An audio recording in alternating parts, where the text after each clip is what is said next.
Olá, estamos aqui para falar de um tema importante, um tema que é mal compreendido muitas vezes, na verdade, na maioria das vezes, ele é mal compreendido, mal aplicado e vamos tentar esclarecer à luz da palavra de Deus, à luz de alguns conceitos importantes.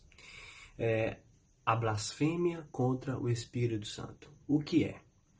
Então, eu gostaria de ler um texto, o texto de Marcos, capítulo 3, versículos 28 e 29, certo?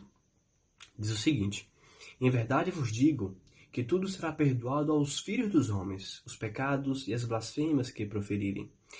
Mas aquele que blasfemar contra o Espírito Santo não tem perdão para sempre, visto ser réu de pecado eterno.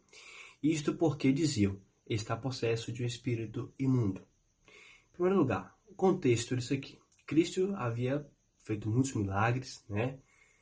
Muitas pessoas foram curadas e tudo mais. Então, os judeus estavam atribuindo esse poder de expulsar demônios, de libertar, de curar também, principalmente curar, ao demônio, né? A Beelzebul, principal dos demônios, ao diabo. Eles estavam atribuindo o poder de Cristo, né? De fazer isso, de expulsar, de libertar as almas ao diabo.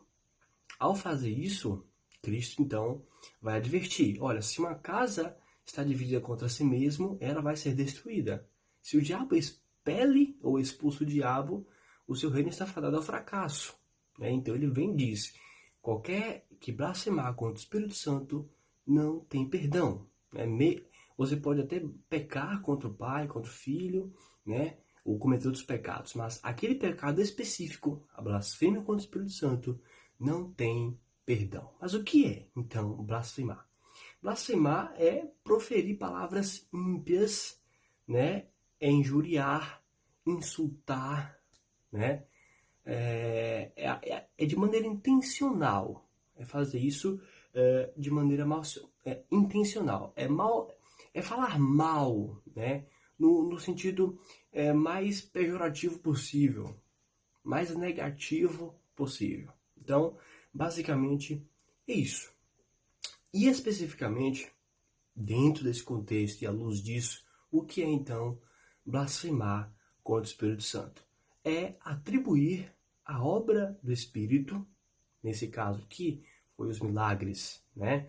A cura, coisas que são verdadeiras, são coisas óbvias, patentes, testificadas pelo poder de Cristo, coisas que somente Deus pode fazer, coisas que somente Deus realiza, é atribuir isso, né, que é feito, que é realizado, né, pelo Espírito Santo, é atribuir isso ao diabo. Então, ao atribuir isso ao diabo, estão pecando. Mas, além disso, não é somente atribuir como se fosse de uma maneira, né, por ignorância, não. É atribuir de maneira intencional, no pior sentido possível. Sabendo que aquilo ali é verdade, sabendo que aquilo ali é obra de Deus, e os judeus, eles sabiam disso, eles sabiam que Cristo, né, era de fato o Messias, eles tinham esse entendimento, inclusive eles tinham inveja de como Cristo realizava os milagres, de como Cristo pregava e tudo mais. Isso era algo verdadeiro, havia sido testificado para eles, mesmo assim, eles negavam e atribuíram esse poder, essa maravilha ao diabo e não ao Senhor. Algumas questões são levantadas, né? A primeira é por que somente ao Espírito e não ao Pai, ao Filho, né? Por que isso? Bom, a resposta que eu acredito é porque é o Espírito Santo que realiza, que comunica a verdade, né? É o Espírito Santo que convence o homem do pecado, da justiça, do juízo. É o Espírito que santifica, é o Espírito que ilumina a mente, né?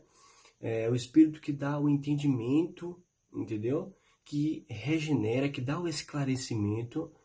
E ao realizar isso, você negar essa manifestação, esse conhecimento, essa verdade, não somente isso, não é somente incredulidade. Não é incredulidade. É atribuir isso ao diabo. Então, quando você atribui a obra de Deus ao diabo, você peca contra o Espírito. Porque é ele quem realiza esse procedimento, essa obra de convencer, os milagres, a sua operação, né? Basicamente isso. E a outra questão é, o crente ele comete esse pecado, eu posso cometer esse pecado, tem cristãos que ficam assustados com isso.